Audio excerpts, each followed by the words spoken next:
Hallo, mein Name ist Silke. Bonjour, je m'appelle Delia. Wie geht's? Ça va? Hello, my name is Silke. And my name is Delia, and we both work at the University of Central Lancashire and we teach languages.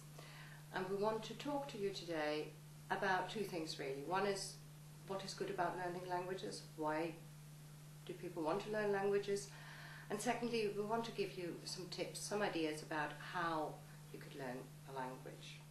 First of all, looking at why, well, there could be 1,000 reasons why you might want to learn a language. It could be something as simple as wanting to be polite when you go on holiday, wanting to be able to say thank you, danke, or merci, or wanting to wish somebody a nice day.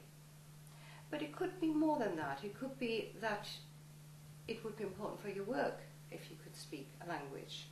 Or it could be that you have family or indeed friends abroad and you want to talk to them not just in English, you might not even be able to talk to them in English, and you might want to talk to them in their native tongue. Or possibly you might even want to move to the foreign country.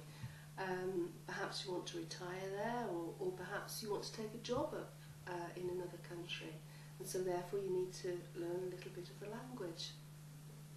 Also, if you have a hobby, perhaps cooking, and you really want to try out some recipes and understand perhaps the names of dishes that are in French, German, Japanese, Chinese, that can help as well if you know a few words.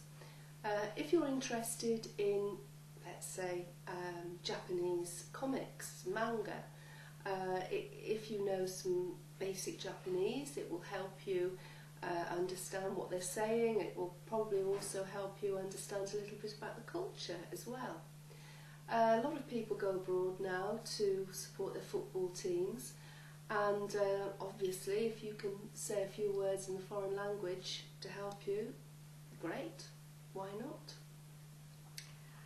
Now some tips, some ideas of what you could do to learn languages. Again, there are 1,000 ideas and methods probably around. We'll just give you some. For example, one way of keeping up with languages or learning a language is to incorporate it into your daily life. This could be a very, very simple thing, like for example, if you're learning numbers, let's say, you're going up and down the stairs and you're counting the stairs in the language.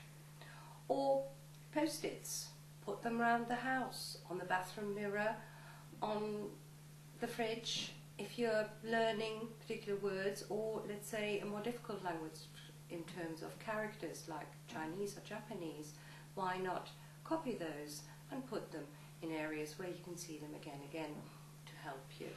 Equally, normal daily chores, cooking, working in the garden, driving, you could listen to the language at the same time. You could have a tape, either of a language course or simply some music in French or in some other language, because when you're listening to, whether you understand everything or not, when you're listening to the sounds, the pronunciation, again it helps you to understand the language, and it helps you in the long run to be better at pronouncing the words.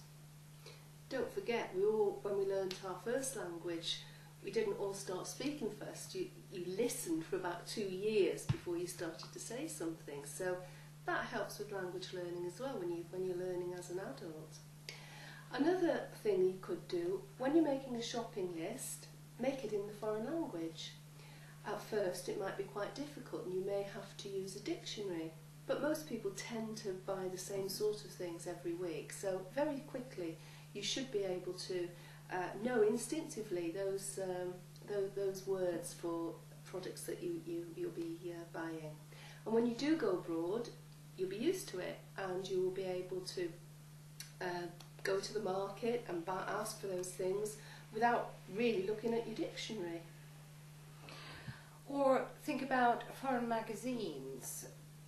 Obviously, if you go abroad and you buy a newspaper, that might be quite a daunting experience. But it doesn't have to be a newspaper. It could be a magazine on something that you're interested in anyway.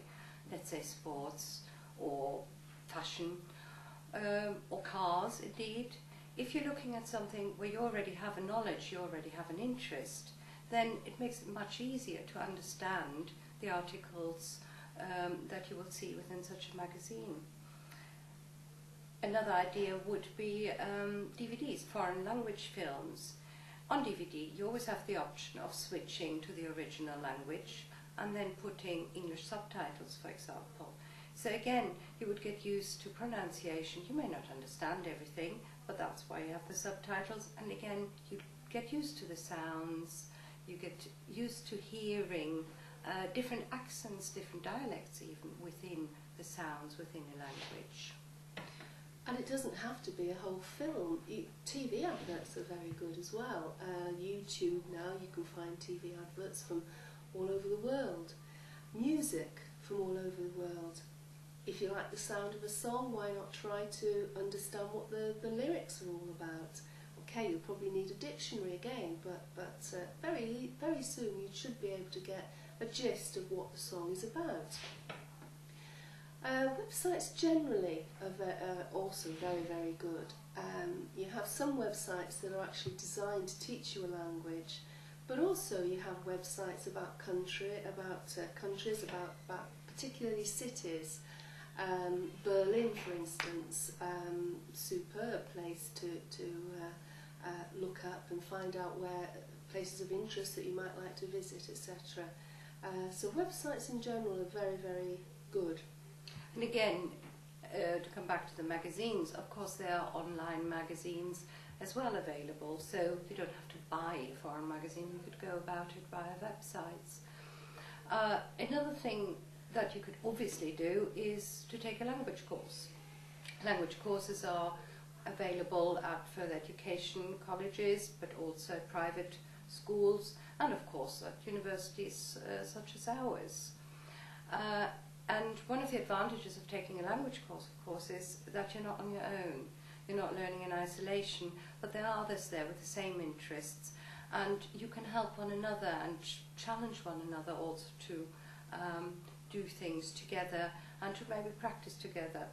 Obviously, you don't need to do that with a language course. Family and friends. Again, if you're planning a holiday to Spain or indeed to Germany, and you're not going on your own, but you're going with other people, why not spend some time together learning the language or talking to each other about the words you've already learned, or even challenging one another in that way.